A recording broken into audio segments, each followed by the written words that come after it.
She's coming? Oh, we'll let her get in then. We'll let her get in.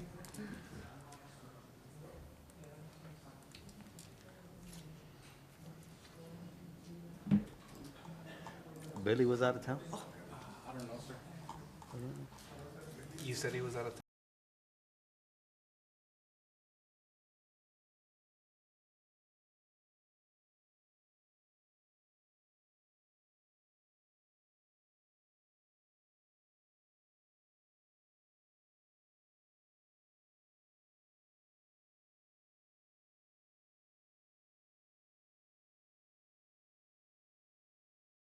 Noon, it's 5:33 PM and the City Council special meeting for Tuesday, March 17th, 2020 at 5:30 PM has started here in council chambers. Start with establishment of quorum with all members of council being present with the exception of Mayor Pro Tem William Davis. This time we'll take a moment of reverence in honor of all our men and women out there serving, fighting for our freedoms, not only overseas, but here at home. And at this time, we also want to keep all the health professionals and first responders that are addressing the situation with the COVID-19. Keep all those people in your thoughts.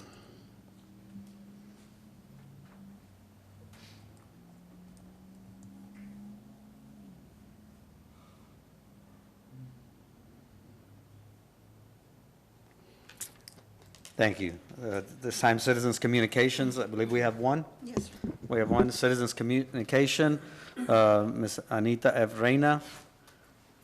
If you wish to address the council, you can step up, please, to the mic.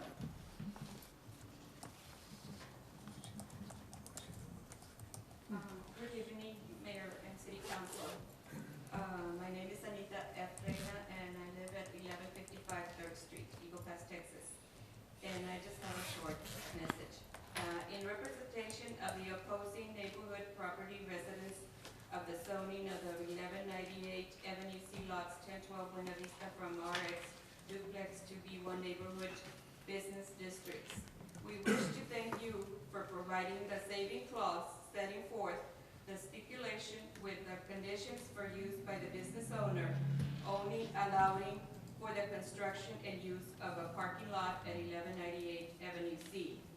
May we see a change in our neighborhood with a nice parking lot for the safety of our area residents and even the passing by traffic. Other people have become aware of our area since published on the March 8, 2020 local newspaper, stating, neighbors continue in opposition of business owners' plans to build a parking lot area, making more people concerned of the problems that have existed on Avenue C and the corners of Avenue C and 3rd Street and 4th Street. Thank you very much for your attention. Thank you. Thank you, Ms. Reyna.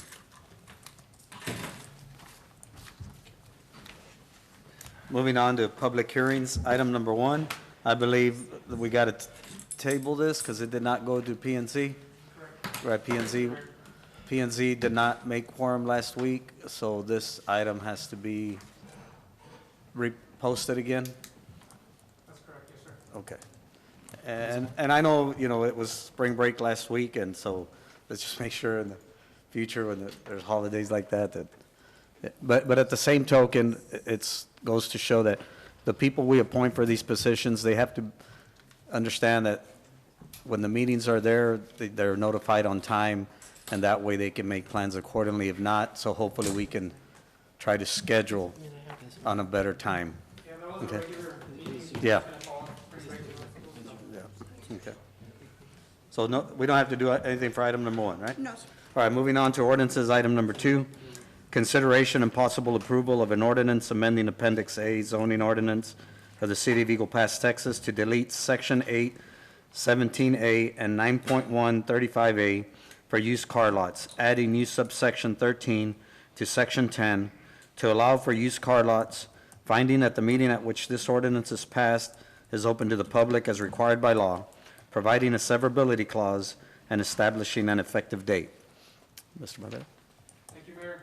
So the item we're presenting is, as you've mentioned, a recommendation for an ordinance amendment in moving the zoning the allowable zoning for used automobile lots or sales of used automobiles. As many of you know, there are quite a few throughout town, and the main thing is to place them in a location that's more suitable, more compatible with the surroundings. So what I'd like to show first is basically kind of definition and discussing neighborhood business district. In general, the purpose of a neighborhood business district is to furnish convenience goods to the surrounding residential district. Several zoning ordinances specifically state their intent for these districts. So really, you want to kind of visualize that as something you want to be able to walk down the block from your house to go do either maybe cut your hair, go to a cafe, get a quick bite to eat, different things like that, maybe in a bank.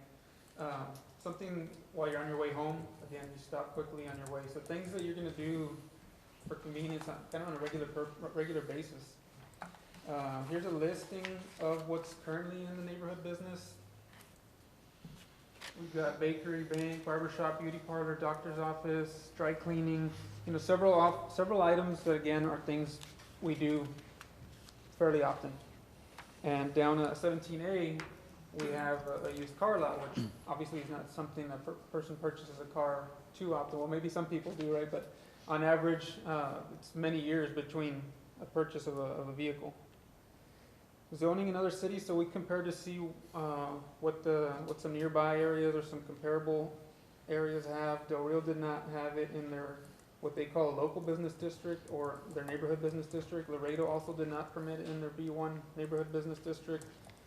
City of Helotes near San Antonio or outskirts suburb did not permit it in B1 or B3, their business districts. They actually had a separate, what they call an overlay district. Thought it was pretty interesting where they have a B3, but a separate designated area within B3 where they say, okay, this would be an area where something like used automobile sales could fall under. But again, it did not include it in their general B1 or B3. Here's a listing. I know it's pretty small, but the main thing is just to see, there are several that we pulled up for our community. And then a Google map just seeing, this doesn't pull them all up. We know there was more here that we found looking through than what pop up in the search. I thought this was a convenient one to use because it kind of maps them out for you. We know there are more on Del Rio Boulevard. There's a new one coming on Veterans close to Bush's Chicken. So there are quite a few. And here's a zoning map to kind of conclude here. So the green, again, I know that's kind of small, but the green areas are the B1 or B3. That pretty much covers 270 Main Street, 277 going out towards Carrizo Springs. That covers Del Rio Boulevard. That covers Veterans. So a lot of the thoroughfares that we use to get back and forth, to get to work, at home, and commute around town. And the red will designate an industrial. So a little bit less, on our general daily paths or commutes. So the recommendation that we are bringing is to, again, remove the used car lots, which are currently available here in our ordinance in B1 and B3, and place them in industrial zoning so that we can save more of the B1 and B3 areas or businesses that are more compatible with residential and more useful in daily life. Any questions with the recommendation? I do have a question. I'm a little bit confused. What happens to the existing businesses, to the existing car lots? And I think Nice. that's a good question. So all the existing would be grandfathered. Grandfather, if- okay. So they would be able to continue business, no issues, obviously. But if they close down, then they wouldn't be able to reopen. Sell, another person would not keep that grandfathered status. Status. So once it would be sold, it would need to be developed into something different that would fall under the B1 or B3, whatever that zoning happened to be, Okay. that would hopefully be more appropriate. Again, like what we were talking about for the area. What about empty lots? You wouldn't be able to build one? If Because the it would be empty lot considered falls new. under a B1 or B3, then it would not be allowed to move forward, assuming that we make this Yes. amendment.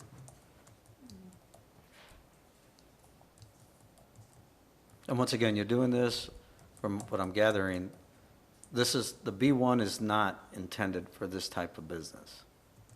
B1, B2, or B3 in our opinion. Oh, B1, B2, B3? We're exactly. Okay, because, so then we're gonna, so then if anybody new wants to bring in a new car dealer, They or would have to open used it car, up at the they would industrial. have to open it up in the industrial part? In the industrial park area. Or outside of city limits, Okay, which there's several outside of city limits as well. okay. There's a bunch outside the city limits, yes. And I know Mr. Antuna is a lot more familiar than I am on sales tax in relation to auto dealers, and I know there's also a minimal city benefit in terms of sales tax for that as well, so that's another reason that it would, you know, it's more beneficial to relocate them out, away from the, I guess what you call prime real estate of the B1 and B3 Yes. areas. Absolutely. So this list that you gave us here, is this all the ones that are within city limits right now, or it covers? Those were The all county the and the ones city. we gathered. It was a little City. bit of tedious process, because we don't have basically something where we can just type in our system with the planning department where they'd all pull up. We basically were going through our list of businesses.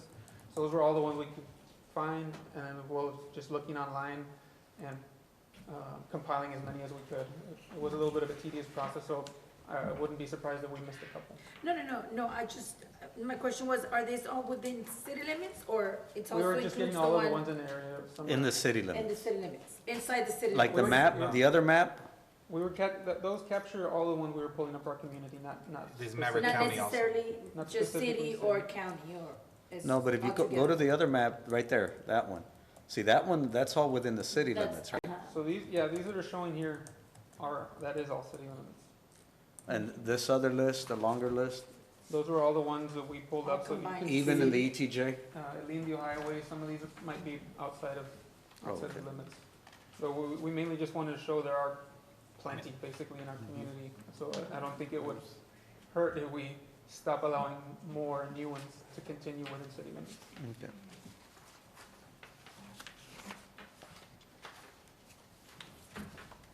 What is the intent? What is your intent behind this? I don't understand the purpose.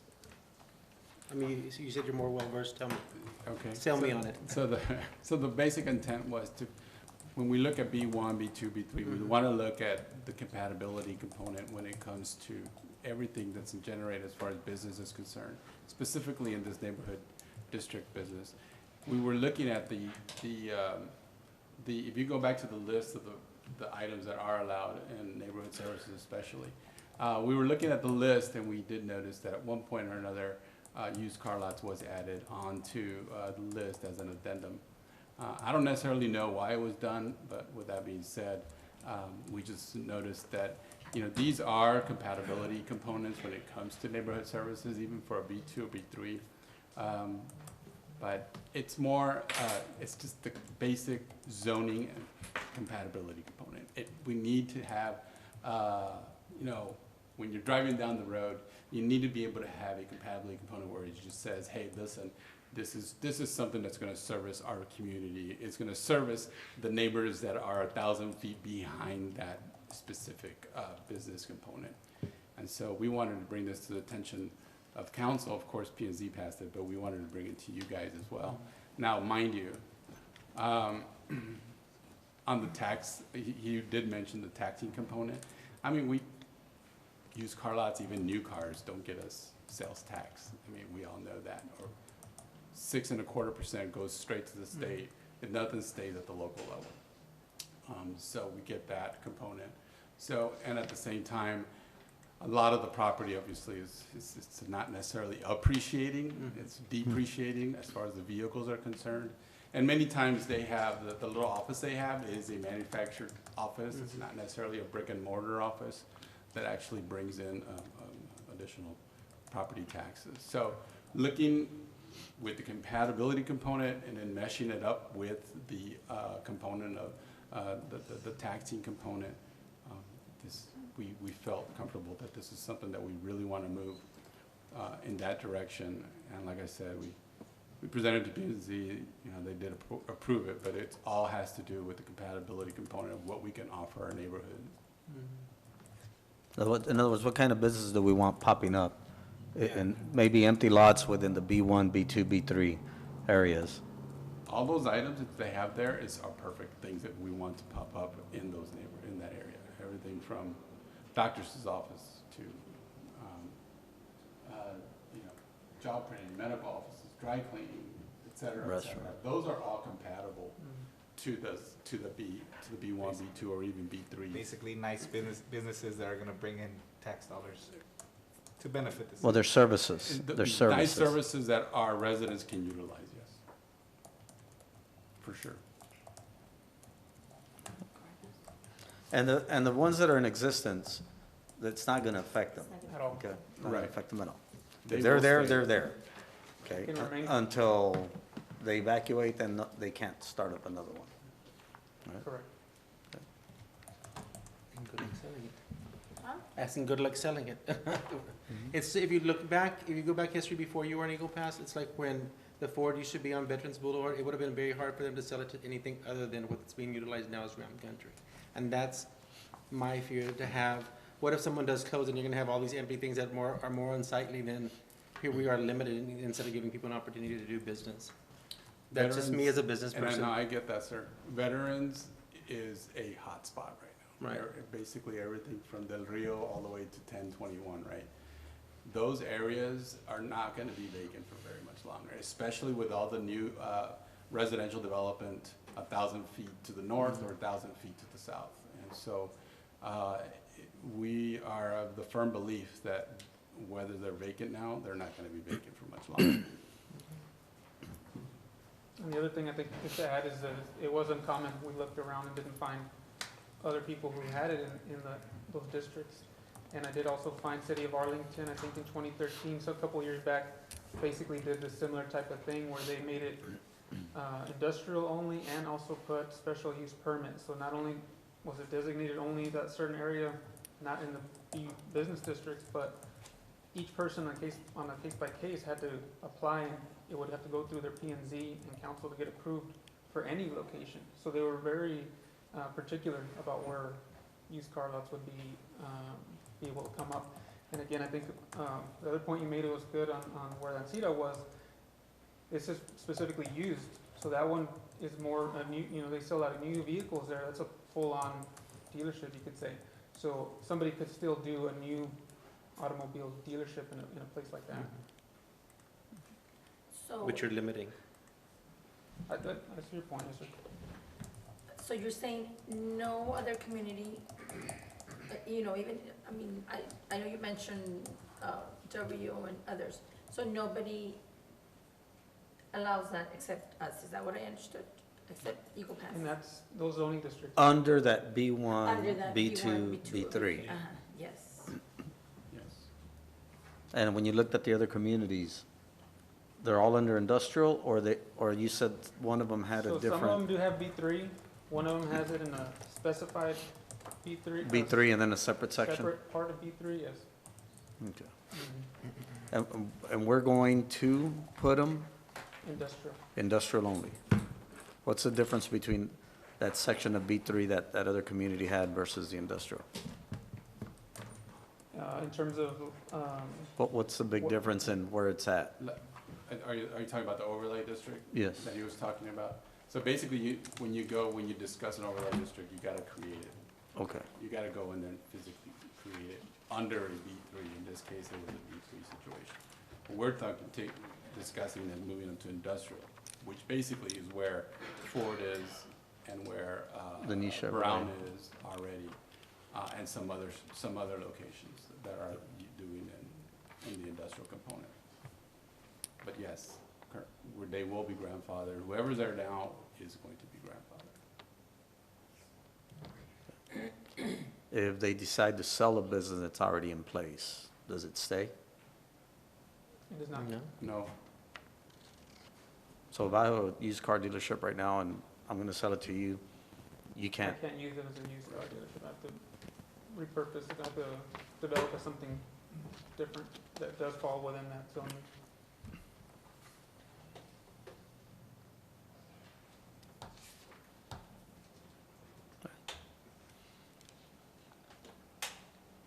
And that's all veterans Where else do you have that B1? So I could get an idea of Veterans, Veterans, Del Rio Garrison, Boulevard. veterans, Del Rio. Better than Del Rio Boulevard, he said, right on? 1021. So Main Street going out, which turns, 277 coming to Carrizo, Veterans, Del Rio Boulevard, El Indio. Pretty much our major Thoroughfares. thoroughfare roadway area.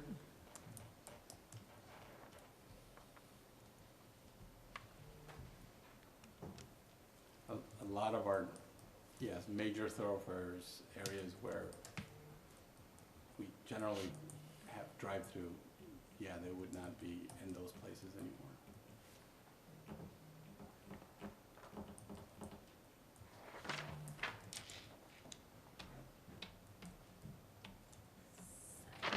Any other questions?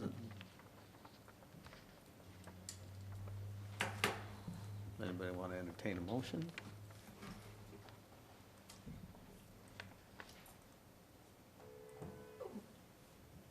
What is, obviously if you're putting it out, is because that is your recommendation, right? Yes, so the department, basically, there's a lot of tough decisions here, right? And Right, of sometimes course. not Mhm. everyone is gonna be happy, not everybody wins, but Right. ultimately, looking long-term, in our opinion, this is what's best in getting compatible businesses that people will use on a regular basis on their way. Where, when they're doing our daily routine, we want more of those things. Mhm. And so we're trying to basically save those areas for those things that we'll use, convenience purposes, services, it's a very common use. So that's the main purpose, is trying to look 30, 40, 50 years from now. Yes, definitely it will be difficult on some people if they want to sell an existing, but ultimately, as the city grows, things develop, that land will grow in value, and somebody else will want to develop that into something else, something more Right. relevant to Mhm. what's gonna go there. So that's our intent and purpose, and looking at it long term. Mr. Madera, did you by any chance, and this is just so I can, I know that we need to make a decision, and I would like to make the right decision for everyone, and so I do have a few more questions, and I don't know if you, looked into or came up with any kind of numbers or whatever, because I know that historically, because we see that there's a car lot logo, boom, it's gone, How many of this used car lots that we have here, did you have a chance to check, or do you know, just, on the top of your head, how many actually have remained In operation? Long-standing? Long-standing, exactly, for, Yeah, like the longevity, or how many years they've been, we didn't do that kind of research. no? For the most part, lots like this don't have a very long tenure. Right, They, they go and they serve their general purpose. They get rid of who they have, and, the inventory they have, and then they usually just move on to other things. And, it happened to be right next to my business where Mr. Villalpando has a business now. I was there 15 years, and I must have seen 30 Right. different car lot owners, And that's why I'm asking, I just, I'm thinking about the ones that do have and have been, and like you say, those are in existence, and they will remain as long as they need to, as long as they're there. That's a good question. What about if everything's there, all the automobiles are there, but they're all crooked and all on top of each other? Is it gonna maintain the used car? Because that's the way the Because one in the that's what I- corner, that I that's have. the way it is, and it's been That's like that for enforcement, years. that's code enforcement, not doing And that. it's been like that for at least, 2 years now? And it's right on the loop, that is an eyesore, and we really, we don't wanna see that, and that's why I'm asking, I know there's others that Yeah, have and been, they're gonna be like if you go down- businesses, show us that. Uh-huh. If they're just gonna keep what they got right now, which is a junkyard, what are we gonna do with it? That- That's, what we're trying To- not The- to get rid of. Here. But this will help in preventing Okay. another one from Okay, happening. that was my next. That's the point of is this, that- right? That's the whole purpose of what we're doing. This is the whole exercise that we're going through. Okay, Because so then we have looked into that, that was, there, But you didn't mention it, but. Uh-huh. well, no, I didn't mention it, but there are patterns, general patterns Uh-huh. that you see in the planning and zoning Right. world. that happens. I know you mentioned longevity. I can tell you, Mr. Martinez on El Indio Highway has been there for It's over 40 been there years. for, Eagle Used Cars is Mr. the third Rodriguez, generation. since I can remember, yes. You know, so, I uh-huh. mean, not all of them. I mean, And Campos has been there a those, long you know, time. Some of these people I know, some of these people I don't. And I mean, and I'm gonna be real frank with you. I'm not making my opinions on any kind of personal bias because I can tell you my mom's business is in an industrial district, so it doesn't affect me personally. But I'm still thinking as a business person, and it's not that easy. I mean, I know it's real nice for us to come up with these great ideas, and it's just like when we brought up ideas of sidewalks and stuff for developers, and then, you know, some people get upset because they have ties into that, but, you know, it's not like that. We need to be equitable all the way around. I mean, that's just what I feel like we're not doing, but that's just me. I mean, I'm ready to vote, but y'all can continue. Well, we do have a motion by Councilman Villalpando. This is going through how many readings? Three. So if there's other concerns that you want planning to bring up for the next one, They I can be mean, brought up. it can brought up, for example, longevity of each of these dealerships, make sure how many of these are actually in the city, how long they've been there, okay? And if it's no longer there right now, then we're not gonna give them Yes, the opportunity to bring one up. yep. So there is a motion by Councilman Villalpando. I just want to, you know, also mention again, okay, that we are grandfathering any existing business right now. Definitely. You know, that's there. I have a question. What if the existing business decides to change the name? Is that considered a new thing, or does he lose his grandfather? Just the change of ownership would be not a change of name would not affect. Okay, then make sure it stipulates that in the, Good.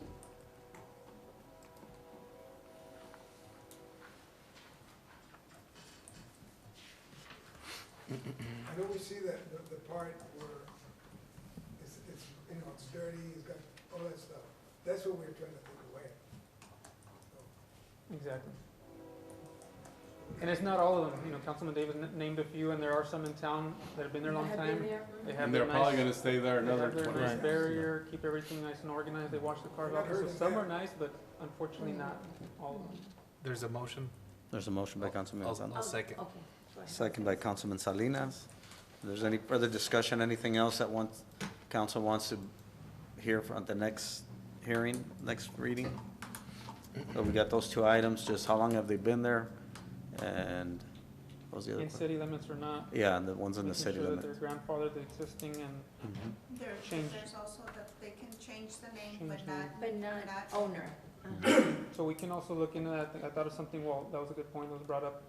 Maybe we should also stipulate, like an inheritance, so that stays within the family, and a person Mhm. passes it down, we should Mhm. maybe. Like in the case of Mr. Rodriguez, you know, Mr. Rodriguez, you know, his dad was the business owner, then he passed it on to his son. Okay. Now the grandson We is. can pass it on to Ken, family. the business, so.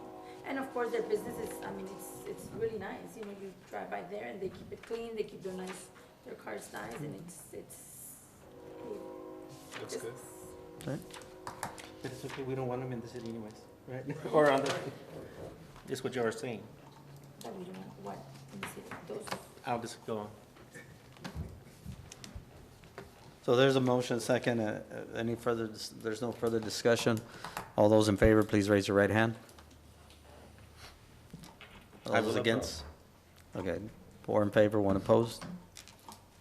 And this is a first reading, so it's not taking effect yet, so we'll just get that information for the next meeting, Mr. Madera.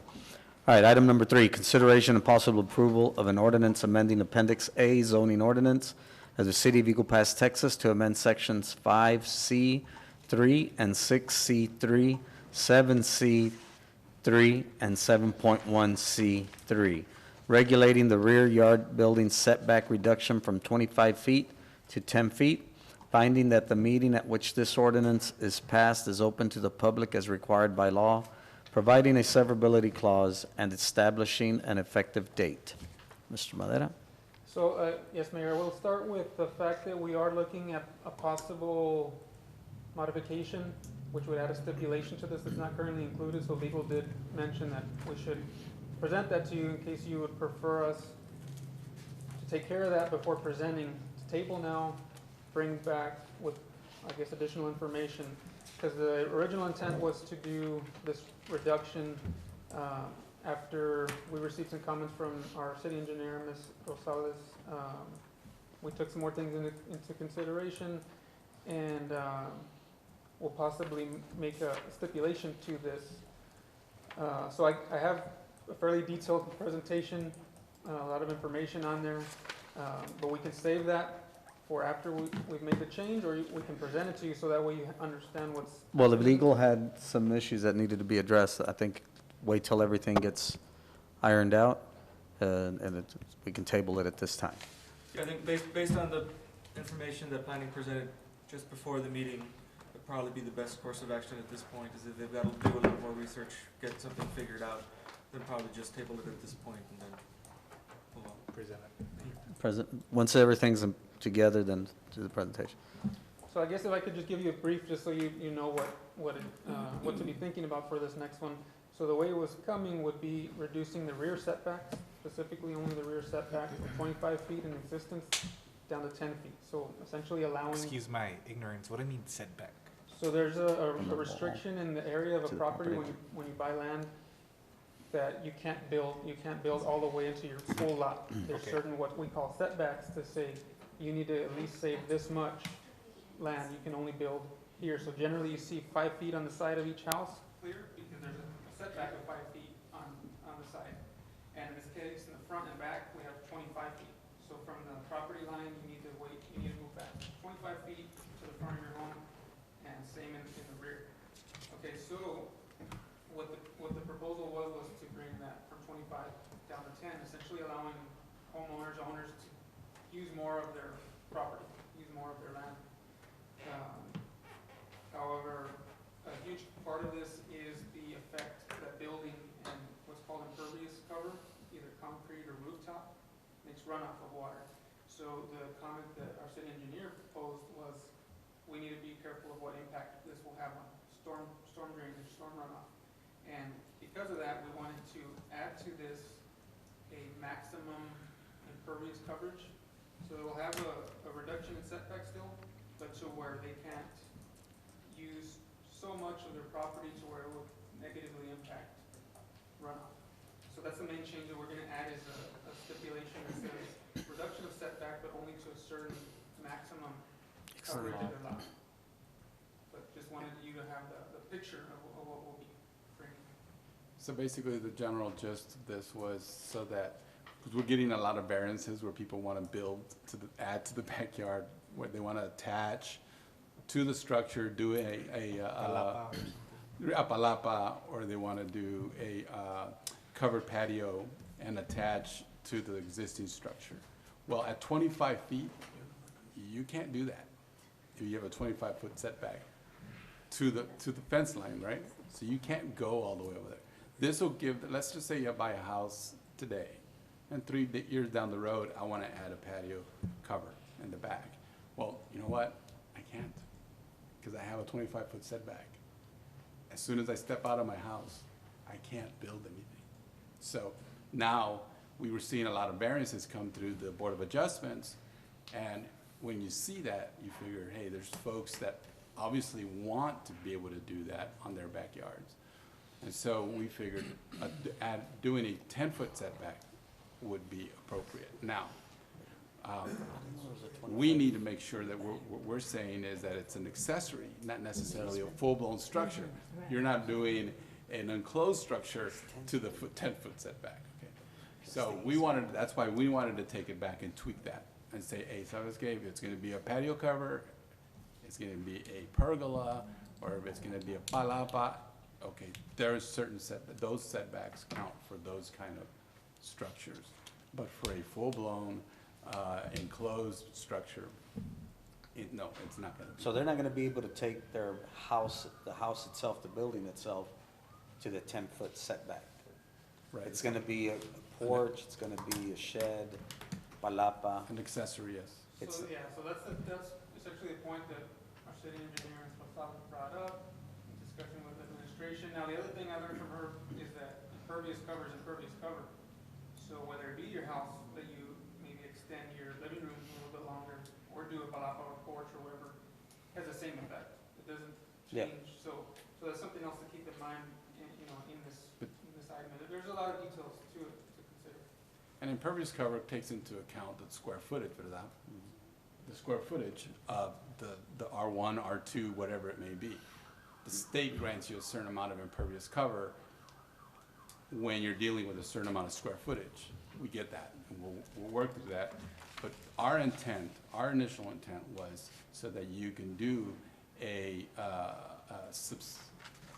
subsidiary product outside of your home, so that you can enjoy your backyard, so that you don't have to just walk out to the bare sun, right? So that was our initial intent when we wanted to do this 10-foot setback, but we do need to tweak it so that we can do this. But we'll come back to you guys. All right, so basically the recommendation right now is to table until we get everything in order. So we have a motion to table? I'll make a motion to take. Motion made by Councilman Salinas. Second. Second by Councilwoman Ramon. Any further discussion? None being, all those in favor, raise your right hand. Unanimous. Right? Yeah, okay. Item number 4, consideration and possible approval of an ordinance changing the zoning district classification of Lot 13, Block 47 of Hillcrest Edition, 235 Brazos Street, from R3 Duplex District to R3A Apartment District, finding that the meeting at which this ordinance is passed is open to the public as required by law, providing a severability clause, and establishing an effective date. This ties to the one that we tabled because it wasn't able to go through planning and zoning, so this will also. Oh, okay. So this one's being tabled also? So motion to table? Motion by Councilman Villalpando. Second. Second by Councilwoman Ramon. Any further discussion? None being, all those in favor, raise your right hand. Unanimous. Item number 5, consideration and possible approval of an ordinance approving fees and regulations for the Art and Culture Center. Mayor and Council, we're actually going to recommend that this item also be tabled. We did notice that the actual ordinance isn't attached to the agenda, another document is in its place, so we're going to recommend that it is tabled. I do want to discuss some items with you, so when we bring the ordinance back, we cover the basics of it. So with every facility, we want to make sure that we have general rules. The other facility that's semi-comparable, much larger, the ICT, has a lengthy ordinance on the do's and don'ts of the facility, what it can be used for. We need the same thing for the art center, just so that the public either requests the facility or, just have the standard process for allowing people to use the facility. So in general, what we want to do is split the uses of the facility into 3 components. So we have city events and sponsorships, city-sponsored events, which of course the city can use based on city manager's approval. The other item is partnerships. Partnership with nonprofit and for-profit entities. This facility is very different than a typical facility that we currently have, because you have artists who want to display their art. You want people who want to have performances, so it's a wide variety of uses. It's not just somebody wanting to come in and rent the facility. And so what we want to do is we make sure that we set up an open and fair process for anybody who who has an idea on how to use a facility. So part of what the ordinance is going to propose is that we have an open proposal process where people can come in and say, this is what I think I can offer the city, a service that I think I can offer the city through it, whether it's offering painting classes or putting on performances, things that are either from a nonprofit entity or a for-profit entity. It will allow the city manager or designee to determine which ones are in the city's best interests. It will allow us to negotiate fees associated with that, and then a contract will ultimately come back to city council. The thought process is, let's say somebody wants to offer art classes at the art center. It's something that we don't have an expertise in doing. We want somebody else to do it. Basically, we would negotiate with that person, come to the city council with a contract, whether it's a year, 2 years, how often these courses would be put on. This would be allowable under that ordinance. And then the final item is actual rentals. This is where we're talking about somebody wants to rent it for a wedding or a quinceañera, where we do not feel that that should be allowed. So that's the gist of what the ordinance is going to say. It's going to have a lot more stipulations on the do's and don'ts, just, no political activity, issues with broadcasting, and things of that nature that are already included in the ACT ordinance.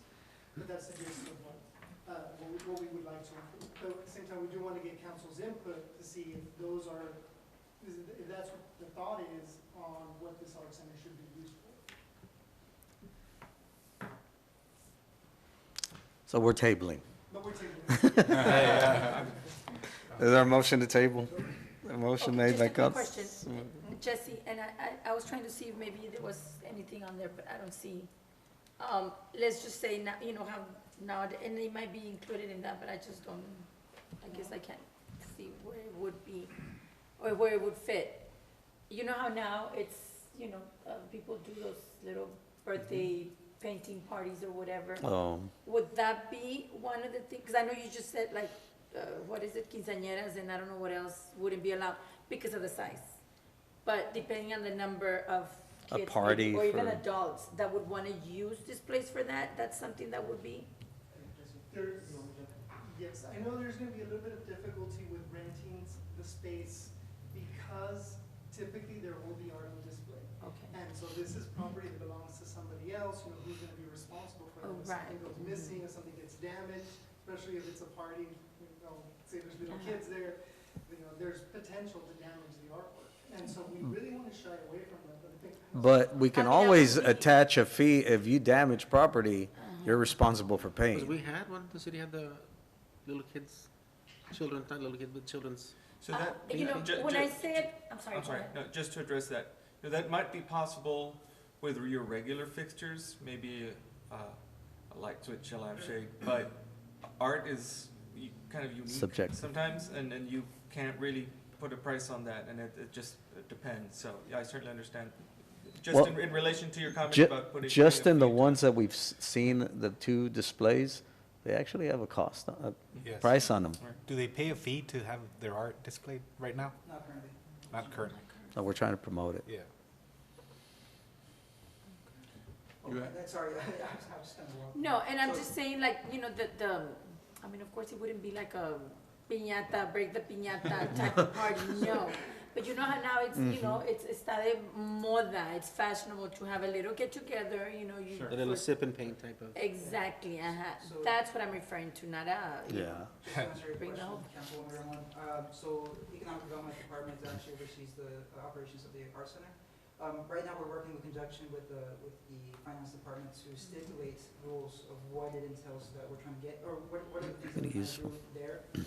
And so as long as it involves art, not necessarily just because they're drawing that defines it as art, but, you know, just a little bit more specificity in terms of what it means. So, you know, we're working in conjunction with them, to be a little bit more specific that way, Right. you know, when questions like that arise, we're right with them. and I'm asking because I know people are gonna ask, hopefully I don't have to. But I have guess any as long as it's a parties, partnership but- with a nonprofit or, Or it could be Uh-huh. a city event, like if the city's hosting it, well, of course, we can have that event there. Right. If somebody wants to come and propose, hey, every Wednesday of every other week, I wanna put on this course, we Mhm. negotiate a contract, Mhm. we assess a fee, then that's part of the partnerships with a nonprofit as well. Right. right. It's not somebody necessarily coming, hey, I wanna have a party there, just for us, kind of a situation. That event that y'all had, last week, the two live bands, Friday. that was great. Right, We could so- bring, keep stuff like that for sure. Again, and that actually did kind of rise in terms of, you know, what it is defined as art, you know, whether we want to have concerts or people that are performing, you know, their own individual art. In this case, of course, the artists that we brought in were people that both record and write their own songs, which of course now we can define it as their own art, they're displaying their own art. Yes. In this case, the audio. So there is a motion to table by Councilman Salinas, second by Ms. Councilwoman Ramon. If there's no further discussion, all those in favor of tabling it, please raise your right hand. Unanimous.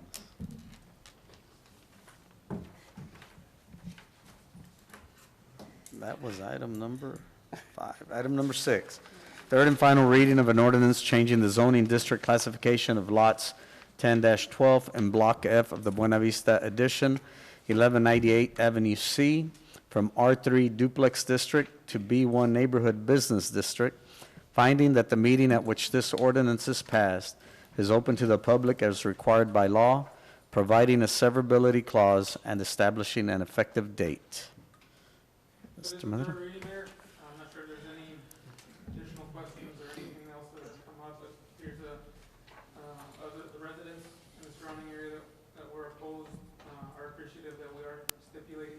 The conditional use permit. conditional. The owner is going through the process, he's already come by and done the permit fee, he's going through the process already, so everything's on track. I'm sure if you have any other questions. I do remember that Mr. Gonzalez's son mentioned last time that the previous time that he had been here, which was years ago, he had been a little bit confused because of the language barrier. So let's make sure that he understands everything that's stipulated on that. The conditional use permit. Please, okay? And that'll be detailed, right? And you have had the discussions and he's in agreement, so that's a good thing. And at the end of the day, we're hoping, and it's gonna be a nice parking lot. So, and that's what the residents are asking, and I think that's what they're gonna get there. Should help the parking situation. Yes. Okay, let's just make sure he clearly understands. Is there a motion? So motion made by Councilman Villalpando, second by Councilwoman Ramon.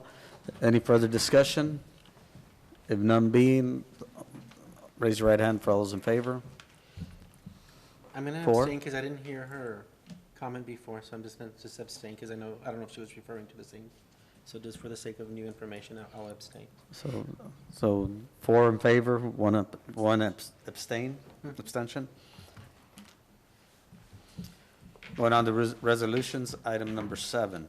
Consideration and possible approval of a resolution of the City Council of the City of Eagle Pass, Texas, authorizing the use of competitive sealed proposals as the method of purchase that provides the best value to the municipality for construction of Patsy Wynn Boulevard. Mayor, Council, like in previous items in previous meetings, the state statute requires us to come before council to get approval to use competitive seal proposals. Competitive seal proposals are different from competitive bidding because we are taking other items into consideration other than price. If we were using competitive bidding, we would have to go with the lowest responsible bidder. This allows us to take previous work history, references, other items into consideration. As you're aware, Patsy Wynn Boulevard will be constructed to provide access to the sports complex. Originally, the idea was that this would be part of the design-build contract for Hellas. Because of legal requirements and our population size, we cannot use design-build on the road. So that's why we have to bid this out separately. So this is for the city's section of Patsy Wynn. And the first 1,200 feet will be So this is from the First sports developer, complex right? back, right? That's what he's, Yes. From the sports So from the complex, 1,200 feet not through. because. Past that's that- first. is going to be the Yes. city, De la right? Calle and And what's Entrada is gonna be- the linear footage on that?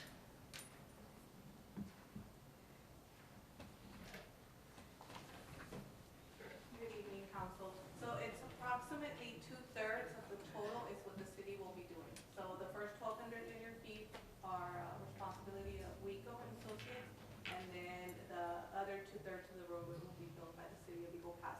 What you see here on your screen is pretty much from where, I'm sorry, Ms. Rosales, can I ask you to move the microphone a little bit? Yes. Thank you. Okay. Folks on Facebook. So what you see here is pretty much from where the city's responsibility will begin, which is, I know we were out there this morning, which is right around where the drainage ditch will begin. And it will go and it will run south towards where the parking lot for the sports complex will be. So it's about 2,400 square feet? Approximately. Okay. Or linear feet? Linear feet, sorry. We knew what you meant. So there's a recommendation Yes. to go through this method, right? Yes. So is there a motion? Motion made by Councilman Villalpando, second by Councilwoman Ramon. Any further discussion? None being, all in favor, raise your right hand. Unanimous. Item number 8. And by the way, if you all have time, it's amazing how much they've progressed out there. I went out there today and, wow. But anyway, y'all should go check it out. Item number 8, consideration and possible approval of a resolution of the City Council of the City of Eagle Pass, Texas, authorizing the use of competitive sealed proposals as the method of purchase that provides the best value to the municipality for construction of Fire Station 2. Jesse again. This is the It's a Placido and Jesse show today. It's the exact same resolution, but in this case, it is for the Della L. Willers Fire Station number 2. As you're all aware, we recently acquired the property next to Fire Station 2 with the idea that we expand the station. As we all know, that section of town is growing, has grown over the last several years, so we want to make sure that there's an adequate facility to provide services for that area of the community. So on the bottom, on the top, you see the current station, and on the bottom is the rendering of the future station. So this is to go out for bids for the construction of the Fire Station number 2. Who chooses whoever wins the proposal? Is there a committee? So there is a committee. It usually consists of the city manager, the city engineer, and then whichever department directors are directly related with the project. So in this case, the fire chief would be part of that. When it comes to the roadway, it would be the public works director. But that's, in general, that's how the Okay. committee is selected. And technically, they bring that recommendation before council. Before. So if the committee doesn't choose, Yeah. They recommend. they make a recommendation and bring it to council, and the ultimate decision is for council. Yes, I'm sorry, yes. Yeah. I'll make a motion. A motion made by Councilman Salinas, second by Councilwoman Ramon. Any further discussion? None being, all those in favor, please raise your right hand. Unanimous. Item number 9, consideration and possible approval of a resolution of the City Council of the City of Eagle Pass, Texas, authorizing the use of competitive seal proposals as the method of purchase that provides the best value to the municipality for HVAC and roof improvements for the International Center for Trade, Multipurpose Center, and City Hall. Jesse. Mayor, Council, one more time. So I believe it was about 3 months ago when we came to council to award the bids for this project. However, due to budget constraints, the decision was made to reject all the bids, and with the purpose of re-advertising and splitting these projects up into 3. The previous way we did it, we bid them out all together, so it was take it or leave it. And so what the idea is now is to split them up, and then council will come back with the amounts, and then council can choose which of these projects to address. Hopefully all of them, but ultimately it comes down to the budget and what's available. All of these buildings have been identified as having significant deficiencies, so we will have to deal with these issues sooner or later. Hopefully we can take care of them as soon as possible. So you're bringing this just for the sake of separating them, For or, separating And them rebidding. and going out for bids again. But as separate projects. okay, Because last time, remember, it was all, yes. one would do all, Uh-huh. but now we can decide if we need to do Decide one. if we need to, see, that's what it was, remember that That's what was discussion the had issue had? that we had, yeah. We had that discussion, so can we, take it into executive session so that we can, or if I can ask here, I don't Is it know. gonna- legal If you need to consult with we- legal, you can certainly take Well, it to not executive necessarily session. legal, but I just wanna make sure that we were, cause remember we had, discussed about, maybe doing 2 and at the Well, other. and that's what I think. Right, I think at that time, it had come in over budget. That's what this is Uh-huh. for. And Yes. that being said, we had to consider how we could, what can we leave out for now and possibly do in the future?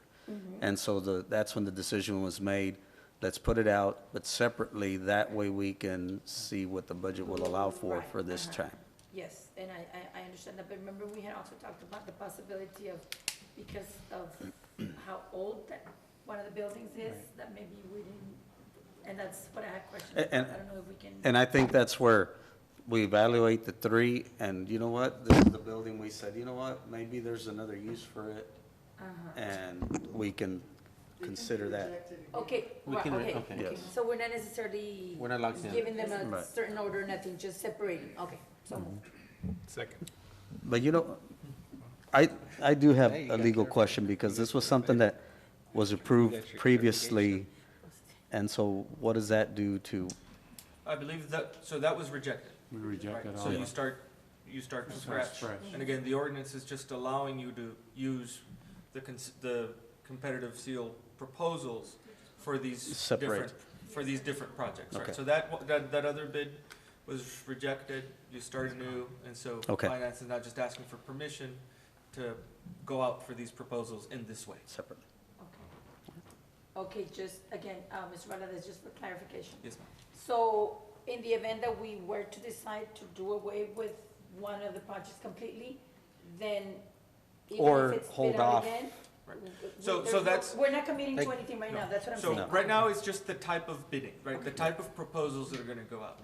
Your committee's gonna come back to council and say, these folks put in their proposals, this is what works for us budget-wise, you can, that was a problem the last time, is that you had to either All accept three. or reject all. Now, finances, or your committee's gonna bring them to you and say, you have the possibility of accepting this one, but rejecting this bid. But that's in the future, all you're doing for now is approving this method of proposal. So is there a motion on it? Yes. Motion made by Councilwoman Ramon, second by Councilman Villalpando. Any further discussion? None being, all raise your right hand if you're in favor. We already had motions, it was by. Salinas. By Salinas? The second. Okay, motion was by Salinas, so second was by Ramon. Councilwoman Ramon? Made the motion. Or what? I second. Yeah. First motion, second. Okay, There we go. there you go.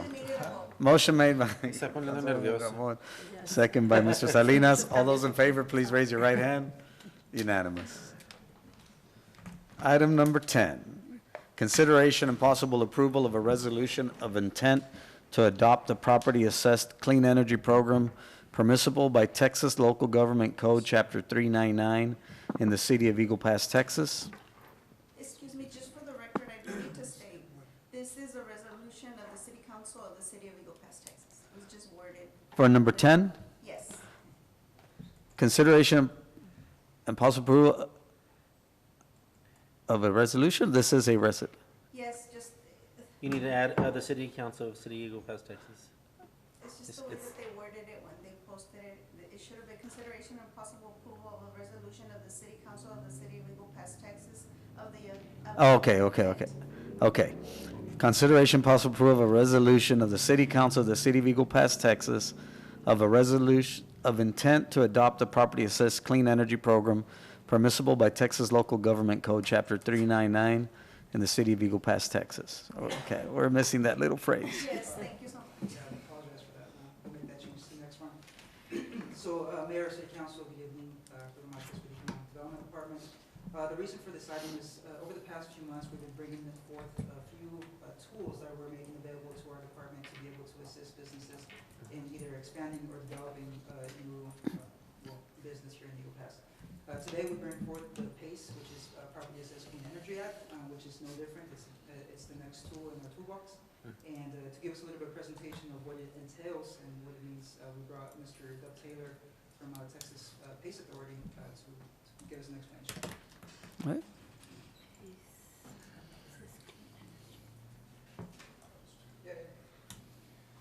Thank you, Mayor, council members. Doug Taylor, I'm the Chief Thank you. Operating Officer from Texas PACE Authority. And what I wanted to do is walk you through a little bit and provide a fairly high-level overview of what PACE is. It's a fairly unique financing mechanism for energy and water improvements for commercial and industrial properties. So first of all, what is PACE? You hear this acronym a lot, but it stands for Property Assessed Clean Energy. And then the part that's really missing, but is key to it, is this is financing. So it's a financing model.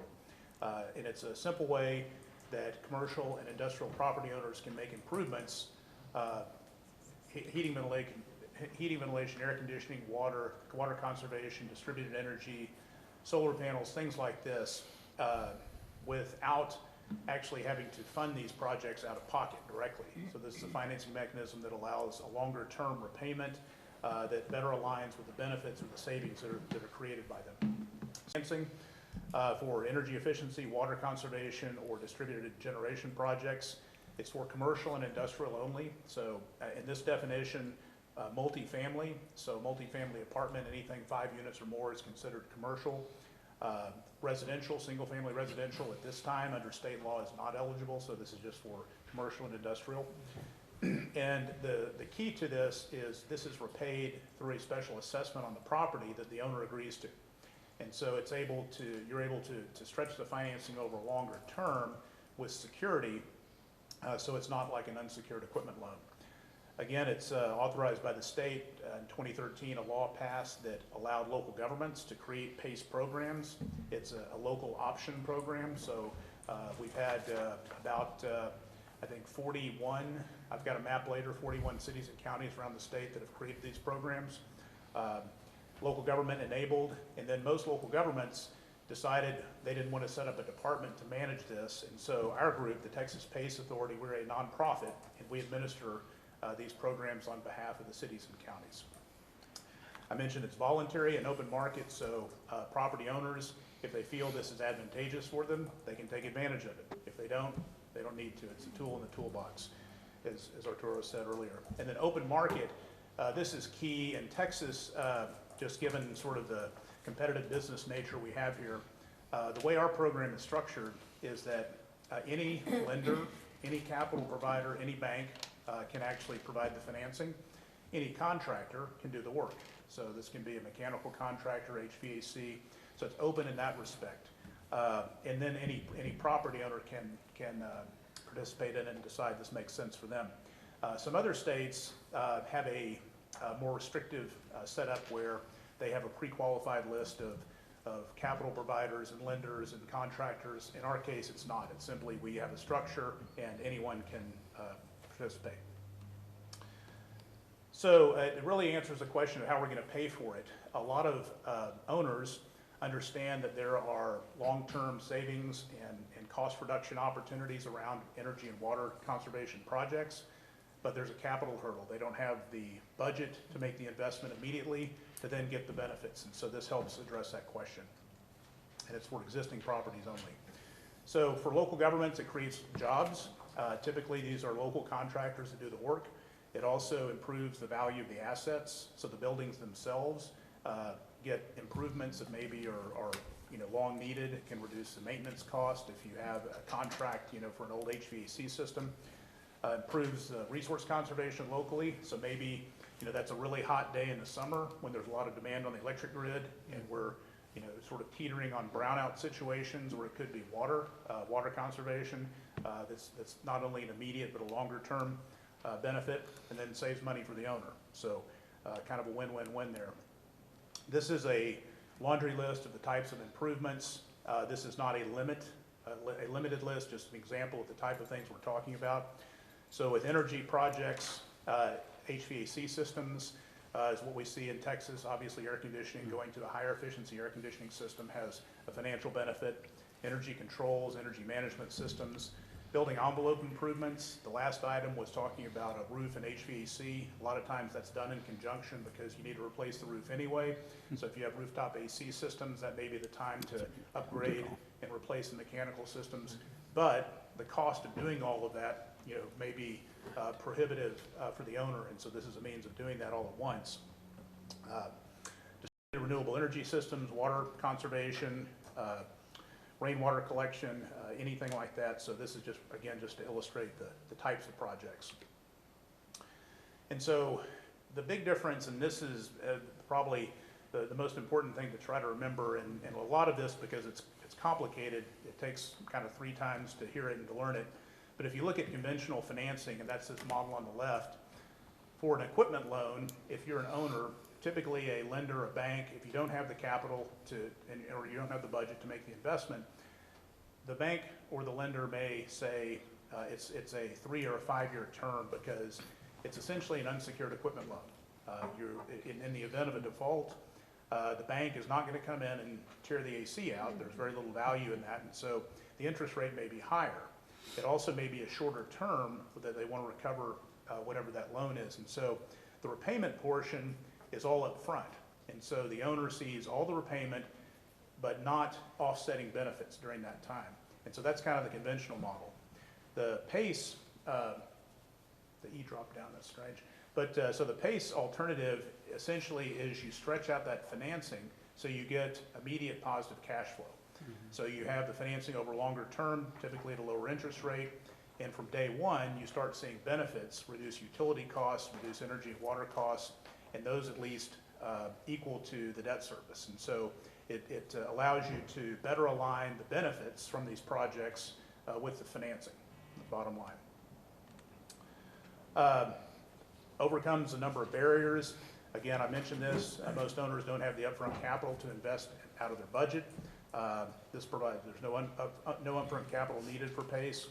It's longer term financing, up to 20, 25 years in some cases. If it's a very long very long life equipment. So really, the limitation to the term is the expected useful life of the equipment. It's like, you wouldn't want to finance a car for 30 years because it won't be any good. Same thing here. If it's solar panels, for example, they have a 20-year warranty. And so you might finance something like that for 20 years. You wouldn't want to finance, other things that long. Overcomes lack of funding. In the case of a rental property, you have this problem where there's a split incentive because the landlord owns the property, but typically they don't pay the utility bills. It's the tenants that do. This becomes an operating cost for the property that can be passed through in the lease. And so the tenant, whether it's a mall situation or a strip center or an apartment, the tenant gets the benefit of better mechanical systems and a lower, maybe improved indoor comfort, and then a lower utility bill. And then the owner can actually pass through the cost of the tenant, so it offsets there where it benefits. And then short-term versus long-term ownership, because this is an assessment on the property, it actually conveys with ownership. And so, say the first owner owns a property for 5 years, they do a project, you get the offsetting benefits for 5 years, then the assessment transfers to the next owner until the debt service is repaid. So that's one of the other challenges is you have investors who may own a property and only want to hold it for 3 years. Well, there's no incentive for them to make the improvements if they know they're going to sell it in 3 years. So again, this better aligns the benefits with the costs. Financial impact, and if you look at this chart, I'll explain the lines. Kind of the yellow line that is the first one is a self-funded option, and that's essentially if you have the budget, so you have a big hole in your budget when you make the investment, and then you begin accruing the savings right away. But it takes a while until you're cash flow positive because you've made that investment out of whatever you have in your budget. The orange line is sort of kind of a typical finance scenario. There's probably a down payment involved, and then there can also, and so you're going to dip down for a bit before you begin to get cash flow positive. The way that PACE loans are structured is the blue line, and that again is where you're cash flow positive from day one over a longer term. So how it works, and this is in the material that was passed out, the building owner finds a contractor, selects the project, identifies a lender or capital provider, applies to the program. That's where the city comes in. Until there's a program that exists, the owner can't do a project like this. And so cities and counties establish the framework, and then that allows owners and contractors to take advantage of that. So then they sign a contract with a PACE program, the capital provider comes in, they provide the funding, the contractor completes the project, and then in Texas, the owner sends the repayment installments directly to the lender. Again, in some other states, this is like a line item, it's like a new tax that comes on your tax assessment. That's not the way we do it here. It's an assessment that goes straight to the lender. And so the county tax assessors have made it clear that their systems for creating and printing tax bills, they didn't want to alter those, and so this becomes like an accompanying assessment at the time that normal tax bills are sent. So our group, the Texas PACE Authority, essentially we serve as a conduit.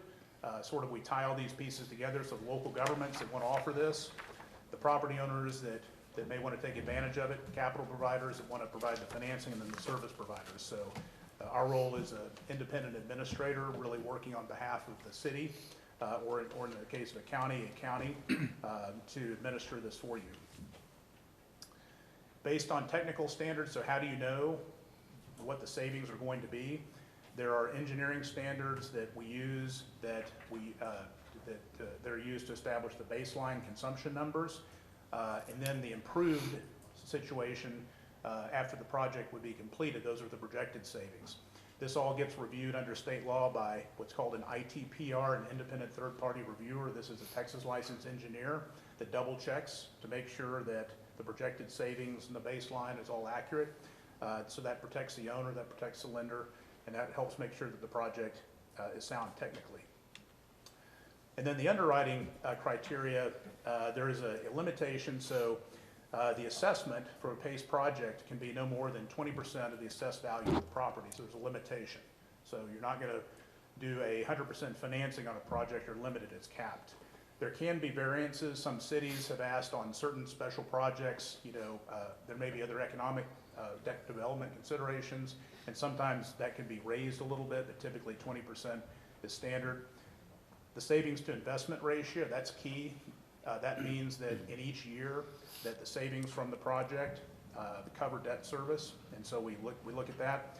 And then if there's an existing mortgage, because this becomes a senior lien, essentially tax status, if there is a mortgage on the property, the lender has to provide consent, because the lender that has the existing mortgage doesn't want anyone to jump ahead, and so they would have to approve of this. And in the cases where there have been existing mortgages, they have provided consent, so that's more of a protection for the existing mortgage holder.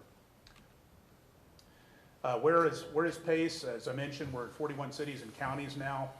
Most recently, just last week, the city of Abilene adopted PACE. We've had it at the county level, the city level, depending on what makes the most sense. About $100 million invested and about half the population covered by these shaded areas where PACE is offered now. And then by the numbers, this is a little bit out of date now, but the key thing here is you see the bar chart on the right. PACE was approved in state law in 2013, and it took a while to put all the framework together. 2016, you started to see some projects.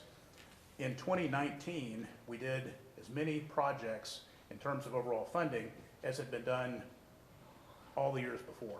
So there's really this kind of inflection point where there's a lot more interest in this, and it's making sense for property owners now. So we're seeing a lot of growth.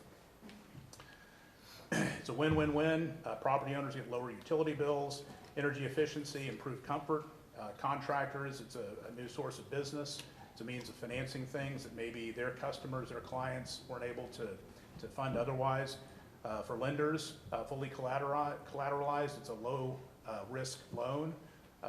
And then for the communities, you get obviously the approved asset value, economic development, direct and indirect, more appealing building stock and plants.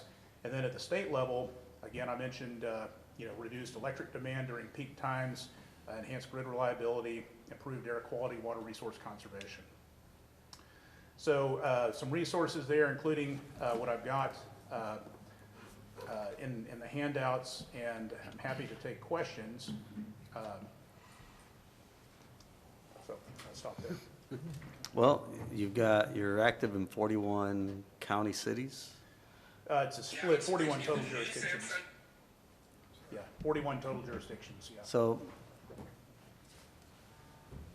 what are a successful project that you've undertaken there, and one of those? So they vary widely. Everything from a small, in the city of Dallas, there's an auto body shop where the owner wanted to put solar panels on the roof. That's all they wanted to do. And so that was a fairly small, concise, kind of tight project. The most complex has been repurposing. So again, this happens to be in Dallas, and this is one of the examples. A developer came in and bought an abandoned warehouse in the downtown area and wanted to redevelop it into loft apartments. And then also Marriott wanted to put a Spring Hill Suites property on one end of it.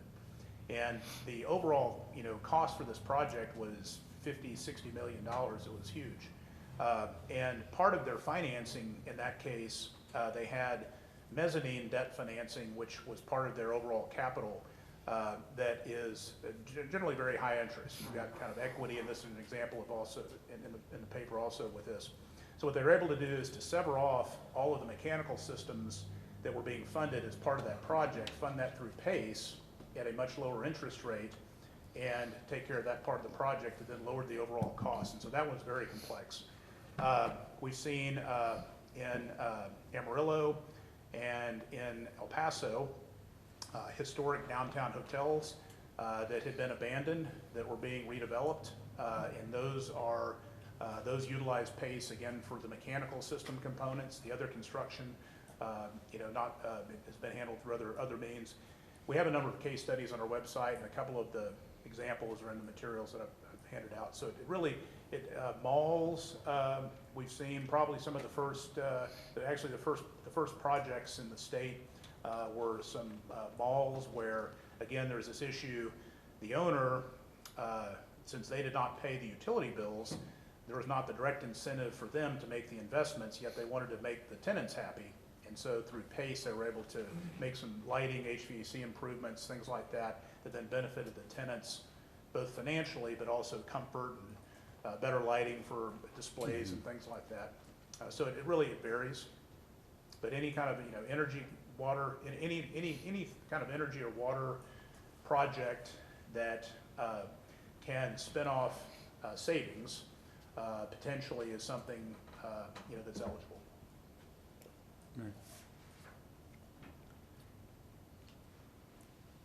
Mayor, me and Placido went to a presentation that they brought last summer at the SPDC Center, and it was pretty impressive in the information they're giving. I know he only did the Cliff Notes version of the presentation, but a lot of the challenges that some of these folks have when they want to start something is the capital outlay at the very beginning. And the big challenges is in the HVAC component, and obviously in the plumbing component, and in the water component. And so this can really help them take off, and specifically on some of the older structures that we do have, that they can be able to use this kind of technique to be able to help them out, especially on the get-go. Get going. No, and I appreciate, Mr. Marquez, thank you, Doug. Appreciate the presentation. I know we're looking for tools that will help incentivize, redevelopment and commercial opportunities, not only downtown, but all throughout the community. So this will be available to any part of the city? Right, so as Mr. Taylor mentioned, this is a program that needs to be installed within the city to be able to become available to business owners. It's up to the government to be able to adopt this. So at the time being, it's not available until either the county or city level adopted. So, yeah. And again. And if we adopt it, it's within the city limits? Right, so it's Okay. within the city limits in the ETJ. I'll make a motion. Motion made by Mayor And, Pro Tem. I just want to point out that it is a process. Right now, it's just the intent that we're going to adopt the PACE program. So we're going to bring this back on April 7th for the final reading. And what we'll do is we'll adopt the PACE program in itself on April 7th, and we'll make a recommendation to make PACE authority our administrator. So, and again, the benefit of this is it's an extension of economic development. We don't have to dedicate staff time. They run the program for us. So. All right, so there's a motion by Mayor Pro Tem Davis. Let me ask a Second by question. Councilwoman Ramon. Go ahead, Mr. Salido. Well, is there a cost for the city, or? Yeah, so there's not a cost for the city directly. The way that our fees get added at the time of closing for a project, there's a fee that's paid to us that covers all the costs of administration, so there's no cost to the city. The only time there would be a cost would be in the event of a delinquency in payment, and that would be collected the same manner that you collect delinquent tax payments. And so most cities and counties have an outside collection firm with a fee structure.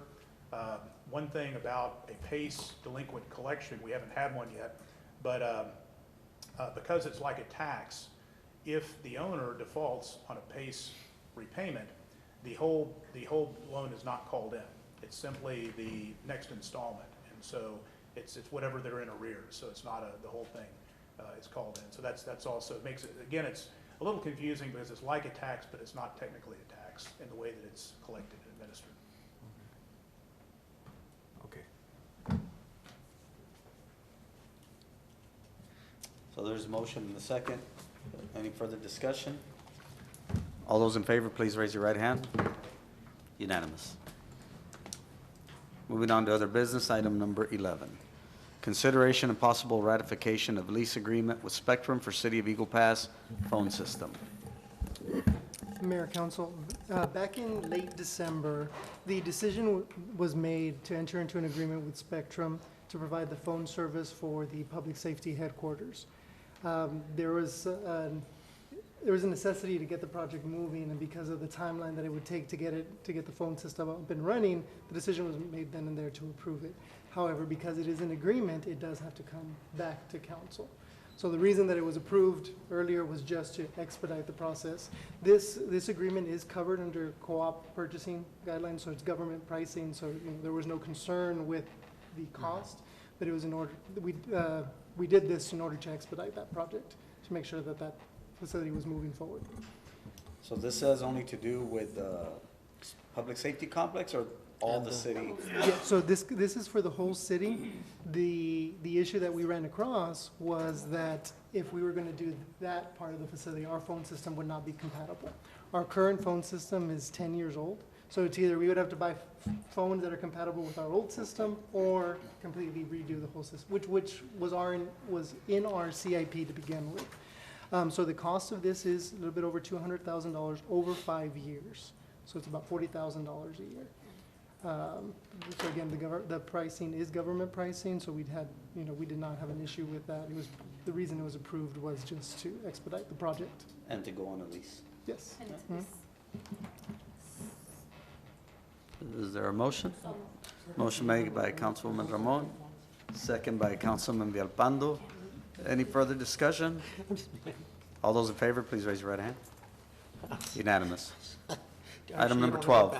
Just get rotary phones.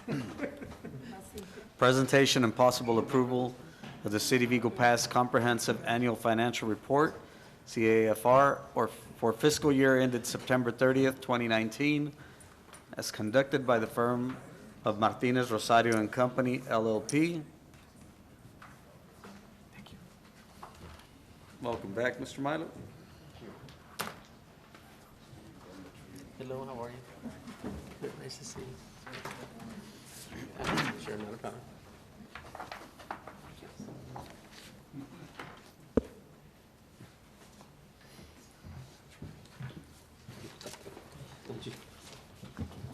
Good afternoon or good evening, Mayor, council members.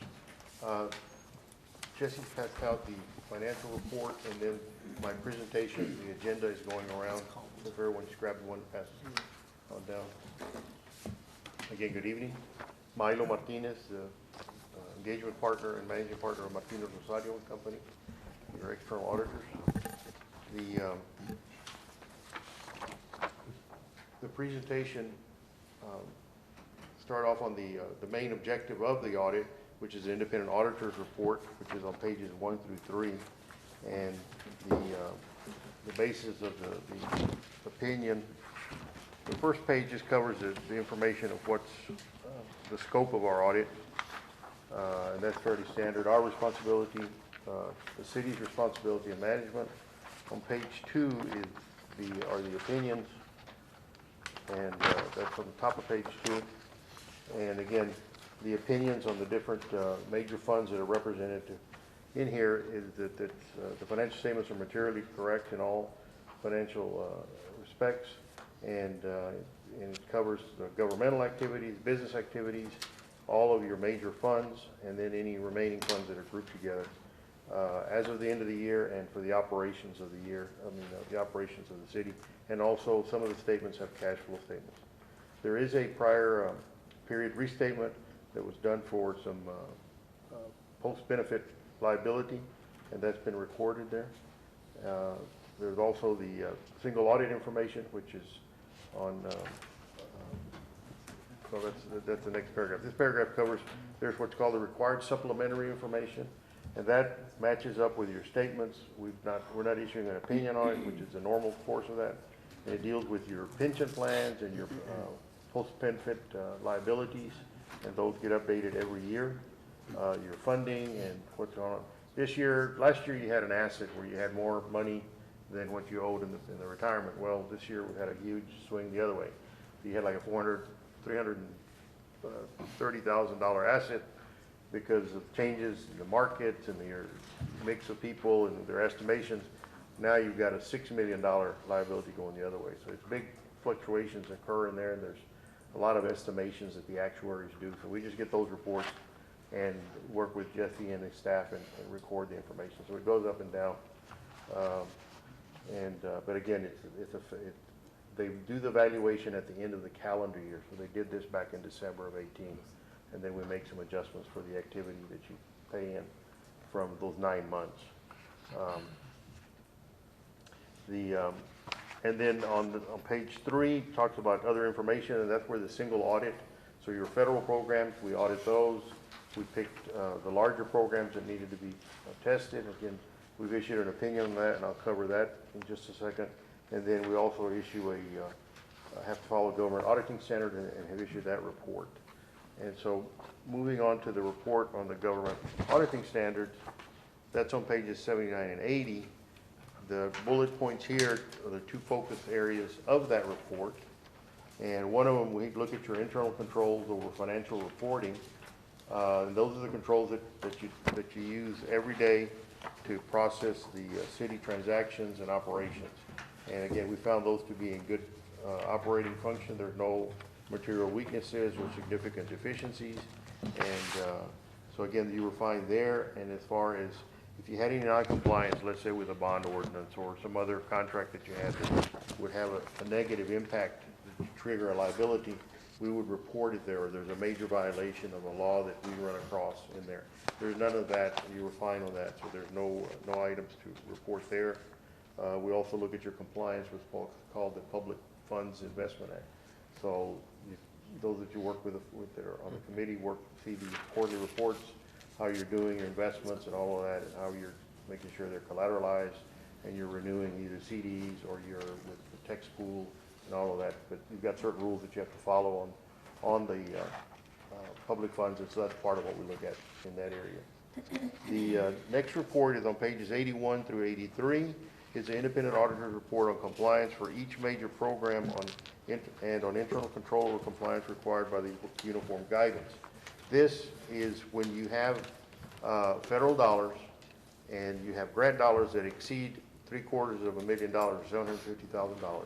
You're required to do what's called a single audit, and where we look at your grant programs and then test the more significant ones.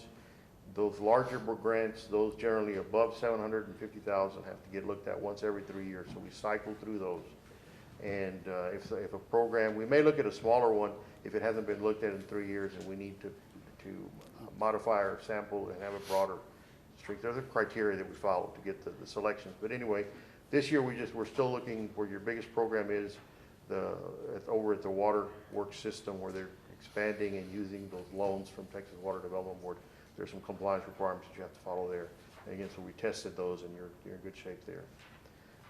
So you've got an unmodified or a clean opinion on that particular audit for the federal programs. And then we have to look at your internal controls over compliance, the systems that you have in place to make sure that you're going to follow the rules of the grants and regulations and things. So again, we've looked at that and found that to be functioning, and that you're complying with the major provisions of those grants. So again, you're in good shape there. There are no findings or question costs that we noted. There were no findings or question costs from the prior year that we needed to follow up. So all of that was clean. So that covers the large report. There's another report that we will be issuing. This is just the bullets from it that deal with and the standards allow us to either put it in writing or communicate it verbally. We will get you a written copy of it, but here's the bullets that come from it. And it talks about kind of the things that we covered, that I've covered through my different reports. We have to follow generally accepted auditing standards in the U.S. So we have like 3 different standards that we follow in your audit. The AICPA sets the first layer of standards, then the government audit standards, and then the uniform guidance standards. So those 3 layers. If you had, some years you have more state money, and when you have over a certain dollar, $750,000, then we have to follow another level for state standards. But again, that's what we follow in the audit. We encompassed all the operations of the city, and we started our work in late December, and we're looking to issue the report dated today. As far as significant audit findings, there were no new standards adopted this year or anything that you're following that's not within the authoritative guidance. We had no difficulties performing the audit. We got full cooperation with staff.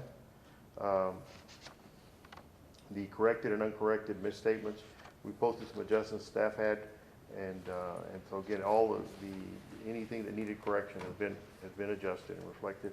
There are no disagreements. Everything's been done in the normal course of conducting our audit. We have a management representation letter that we're getting dated March 18th, and then there were no consultations by management seeking second opinions on any audit or matters, and there were no findings or issues that would impact our retention and reappointment. Everything was done in the normal course of our professional standards. And as far as other matters, there's other information in here, like that supplementary information that I spoke about, and so we've done work on those, and we've made sure that those match up with what your numbers in the financials are. And again, right now, this report is for you, but once you accept it, I think under law it becomes public record, so that's the restriction there. I don't have anything else. Jesse, anything that you would like me to bring up? Anybody? George, anything? The most important thing, it's a clean report, we're in compliance, that's the main thing. Now, I know you mentioned that one of the samples was on the waterworks, what they're doing. Are you just looking at our compliance component, or is it a combination of waterworks compliance and? Both. Both of them? It's Okay. both, yeah, no, it's. So this ties into both They're of them? just they're essentially a department, but the agreement is between the city, ultimately, the city and the water board. So, and they put out all the strings that are attached to that. All right. So, and a lot of the accounting on that, Jesse handles over here with them. Yeah. As far as that, but it's a big program. I mean, there's a lot of money there that's. Yes. They just got, I think just recently got some With more all the money. work so being done right yeah, now. but you need it. I mean, there's not much about, I think all the water systems. Yeah. George, I think that's pretty much the story all over the state. Everybody's trying to play catch up. with the Everybody looking for deferred water. Yeah, everybody's fine. and making sure you got a water source. Yeah. All those things. So, again, thank you very much. Again, if anyone has other questions after this, you feel free to reach out to me. And my contact information is there. Thank you. Thank you, sir. Thank you.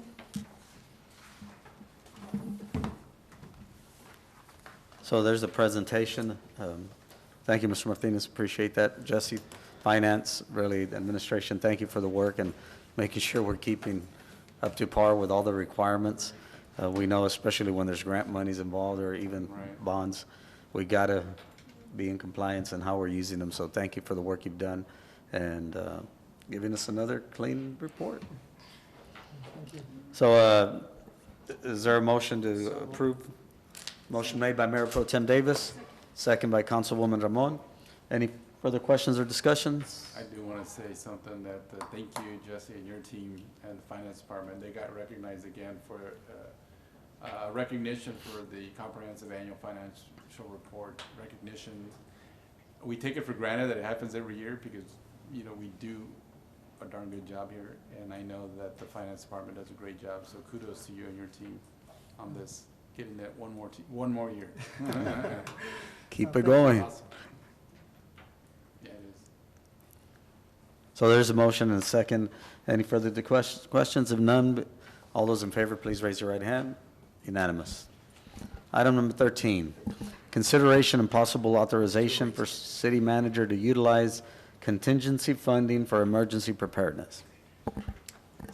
Mayor, Council, within the current budget, there are $50,000 set aside under the contingency line item. The city charter allows us to have a contingency line item, but it requires that we come before council before we can actually use those funds. If we do receive approval to use those funds, there is also a requirement for us to come back to council once everything is done to present how those funds were spent. So basically, what we're requesting is authority for city manager to decide how to use those funds. Predominantly, what we anticipate to be used for is for overtime and supplies.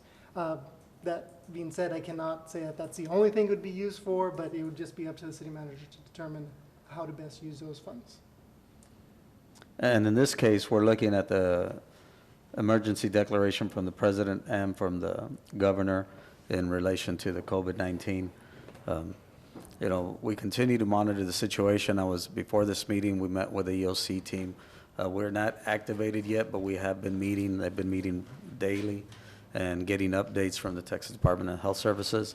There are 64 cases now in the state of Texas. We know we had 2 tested yesterday. We're pending those results. We heard today that 3 more were tested today, and we're pending those results. So depending on the results, and the good news is, the health administrators believe they took the precaution of testing, but they have very low indication that they might test positive. So we're praying that they come out negative, but, you know, we just got to wait for those results 2 to 3 days, and when they come in, we're meeting every day, like I said, with the EOC team and getting updates, and we do get confirmation of anything, you know, we will come out and let everybody know immediately, and at that point, we might have to take further measures to activate the EOC, and that's where some of this overtime might kick in. Right. And other measures that we might have to be looking at. So I appreciate, I know Assistant Fire Chief is not here, but he's taken the EOC team and emailed us on it, and Anna's left, but we're gathering information daily just to stay abreast of what's going on, and we'll be sharing that information with our citizens to make sure they're aware of what's going on. So, You said the amount was 50,000? $50,000. 50,000. and this also, it can be reimbursed through these emergency Yeah, absolutely. declarations. So I told every department to, any funds that they get through the contingency fund, we're gonna definitely submit for reimbursement with the federal government. Whether or not we get anything back, you Yeah. know, that's one matter, but either way, we're gonna submit. I would just, whoever's gonna make the motion, I would just have the motion reflect Jesse's information on the funds being used mostly for supplies and overtime. Mhm. And anything else as needed, but just in terms of complying with the For emergency with the preparedness. ordinance and the specificity required in spending the funds, just go ahead and have whoever's gonna make the motion reflect what Jesse said. Is there a motion? So, Second. Motion made as Jesse stated as Jesse by Councilwoman Ramon. That work? Second by Councilman Villalpando. Any further questions or discussion? If none being, all those in favor, please raise your right hand. Unanimous. Adjournment item? Motion made by Councilwoman Ramon. Second by Councilman Salinas. Any discussion? All those in favor, please raise your right hand. Adjourn.